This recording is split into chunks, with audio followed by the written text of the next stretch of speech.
ऐसे हो मेरे प्यारे साथियों। तो मैं आज आप लोगों के लिए फिजिक्स के कुछ क्वेश्चंस जो मैं आपको कराऊंगा।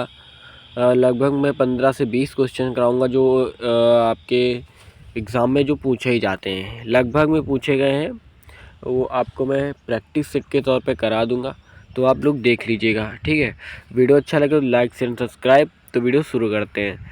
सबसे पहला क्वेश्चन जो है हमारा यहाँ पे पहला क्वेश्चन है, हृदय की मांसपेशियाँ लयबद्ध रूप से संकुचित और शिथिल होती हैं।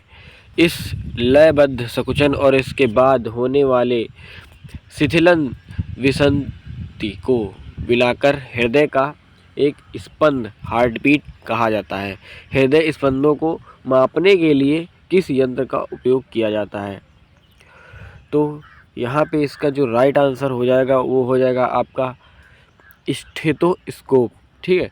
तो यहाँ पे इसके बारे में हम इसकी थ्योरी भी जान लेते हैं क्या होता है क्या, ठीक है। यहाँ पे ऑप्शन आपका डी हो जाएगा कि यहाँ पे हृदय की मांसपेशियाँ लयबद्ध रूप से संकुचित और शिथिल होती हैं। इस लयबद्ध संकुचन और इसके बाद होने वाले शिथिलन विसंति को मिलाकर हृदय का एक स्पंद कहा जाता है। हृदय स्पंदों को मापने के लिए स्टेथोस्कोप का प्रयोग किया जाता है, ठीक है। फिर यहाँ पे नेक्स्ट क्वेश्चन आ जाता है जो है कि आपका यहाँ पे नेक्स्ट क्वेश्चन है आपका दूसरा। थोड़ा सा मैं इसको बड़ा कर लेता हूँ और इसके बाद बताता हूँ, ठीक है। सेकंड क्वेश्चन है ये, तो यहाँ पे लेंस की क्षमता का एसआई मात्रक क्या होता है ये आपको बताना है, ठीक है। तो यहाँ पे इसका जो राइट आंसर है वो हो जाएगा डायप्टर। लेंस हमेशा डायप्टर में ही मापा जाता है और ठीक है। इसकी जो थ्योरी हो जाएगी वहाँ पे लेंस की क्षमता का एसआई मात्रक डायप्टर होता है। इसे डी अक्षर से दर्शाया जाता है। इसकी फोकस दूरी एफ को मीटर में व्यक्त किया जाता है। तब शक्ति को डायप्टर में व्यक्त किया जाता है, ओके।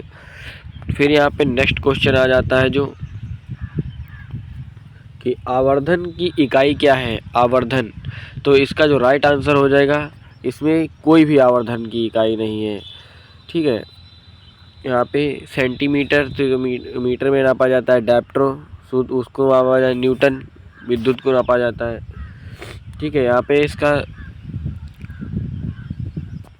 सी आवर्धन इसका राइट आंसर हो जाएगा। सॉरी यहाँ पे आवर्धन की कोई इसमें नहीं होती है, क्योंकि आवर्धन दो समान इकाइयों का अनुपात होता है, ठीक है। तो यहाँ पे चौथा क्वेश्चन है जो आपका ग्रुप डी में पूछा गया है, इकाई वाट के रूप में व्यक्त किया जाता है। तो यहाँ पे इकाई रूप को व्यक्त किया जाता है। यहाँ पे जो आपका राइट आंसर हो जाएगा वो हो जाएगा ऑप्शन सी, 1 वाट बराबर 1 वोल्ट गुणे 1 एम्पियर। इसकी भी थ्योरी हम लोग जान लेते हैं। इसकी थ्योरी जो है यहाँ पे है ये रही,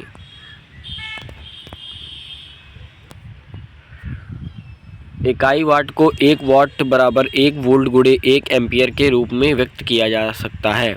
एम्पियर विद्युत धारा का एक एसआई मात्रक होता है। वाट शक्ति का एसआई मात्रक होता है। ऊर्जा के परिवर्तन या रूपांतरण की दर क्षमता, ठीक है। फिर यहाँ पे 5 नंबर क्वेश्चन जो है कि प्रतिरोधकता की एसआई इकाई क्या है? तो प्रतिरोधकता की ओम माइनस मीटर होती है। तो यहाँ पे इसकी जो थ्योरी हो जाएगी, प्रतिरोधकता की एसआई इकाई ओम मीटर है। किसी पदार्थ द्वारा उसमें से प्रभावित की जाने वाली विद्युत धारा को अवरुद्ध करने की क्षमता को उस पदार्थ की प्रतिरोधकता कहते हैं। अच्छे कुचालकों की प्रतिरोधकता अधिक होती है, ठीक है। फिर यहाँ पे प्रतिरोध से एक क्वेश्चन आया है जो मैं आपको बता देता हूँ। यहाँ पे कि प्रतिरोध की एसआई इकाई बराबर होती है। तो प्रतिरोध की एसआई बराबर होती है ऑप्शन डी, वोल्ट एम्पियर। ये आपका ग्रुप डी में 2018 में 2022 की शिफ्ट में थर्ड शिफ्ट में आया है और ये फर्स्ट शिफ्ट में क्वेश्चन आया है। ठीक है, तो इसकी जो थ्योरी है मैं आपको बता देता हूँ कि प्रतिरोध का एसआई यूनिट ओम है, जो कि 1 वोल्ट एम्पियर के बराबर होती है। किसी पदार्थ में वैद्युत प्रतिरोधकता उस पदार्थ द्वारा विद्युत धारा के प्रवाह का विरोध करने की क्षमता होती है। इसका सूत्र होता है R बराबर, ये अभी आप नोट कर लीजिएगा। ठीक है, तो जहाँ पे R पदार्थ का प्रतिरोध, L पदार्थ की लंबाई, A अनुप्रस्थ काट का क्षेत्रफल होता है। ठीक है, फिर यहाँ पे जो नेक्स्ट क्वेश्चन है यहाँ पे 7वां, किस भौतिक राशि का मात्रक वोल्ट एम्पियर होता है? तो यहाँ पे जो आपका राइट आंसर हो जाएगा वो हो जाएगा ए, प्रतिरोध। इसका जो थ्योरी हो जाएगा, थ्योरी में पूरा बड़ा कर लेता हूँ फिर मैं आपको बताता हूँ।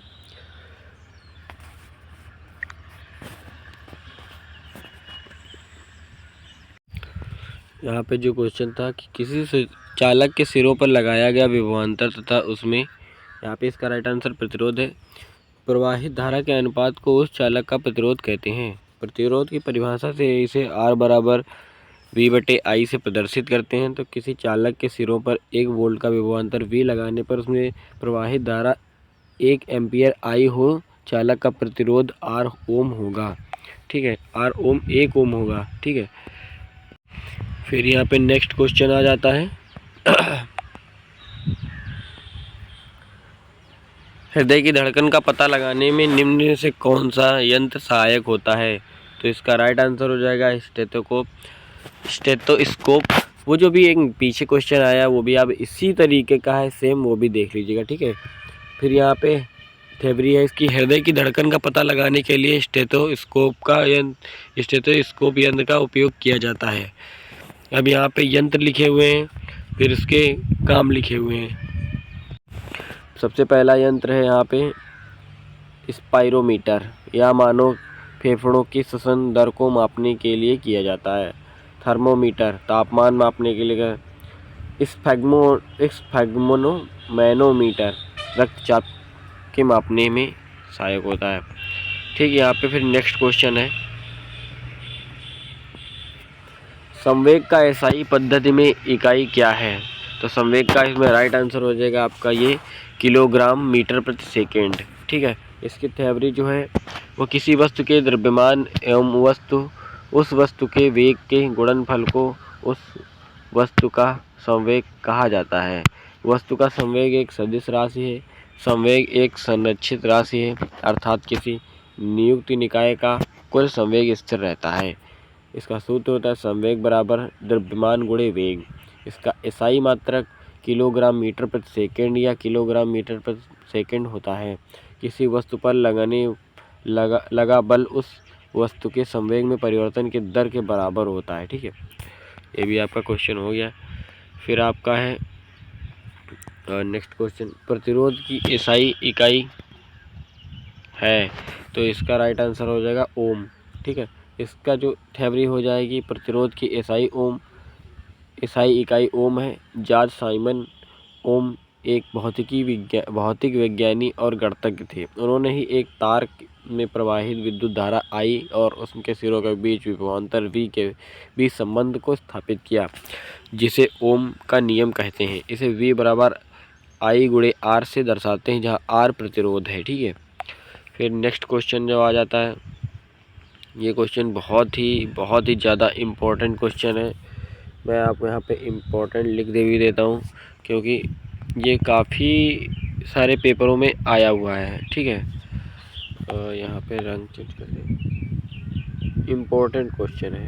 ठीक है, दबाव की एसआई इकाई क्या है? तो यहाँ पे जो आपका राइट आंसर हो जाएगा वो हो जाएगा यहाँ पे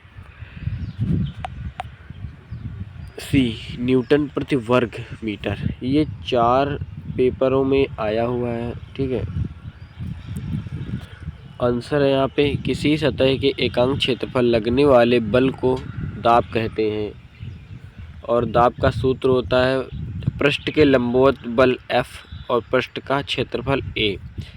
दाब एक अदिश राशि है, इसका एसआई मात्रक न्यूटन प्रति वर्ग मीटर या पास्कल होता है। ठीक है, फिर हमारा नेक्स्ट क्वेश्चन आ जाता है जो है विस्थापन की एसआई इकाई है। तो विस्थापन की एसआई इकाई मीटर है। यहाँ पे इसकी थ्योरी जो है कि किसी व्यक्ति व वस्तु अपनी प्रारंभिक स्थिति व अंतिम स्थिति के मध्य की सबसे कम दूरी वाले पथ की इकाई को विस्थापन कहते हैं। यह एक अदिश राशि है, इसका एसआई मात्रक मीटर होता है। ठीक है, नेक्स्ट क्वेश्चन जो आ जाता है हमारा कि विभवांतर की एसआई इकाई है। विभवांतर की एसआई इकाई वोल्ट होती है। और यहाँ पे थ्योरी है जो इसकी, विभवांतर का एसआई मात्रक वोल्ट होता है। आवेश का मात्रक कूलाम, शक्ति का मात्रक वाट तथा ऊर्जा का मात्रक जूल होता है। ठीक है, फिर यहाँ पे आ जाते हैं नेक्स्ट क्वेश्चन पे। शक्ति की अंतर्राष्ट्रीय इकाई क्या है। तो यहाँ पे इसकी शक्ति की अंतर्राष्ट्रीय इकाई वाट है।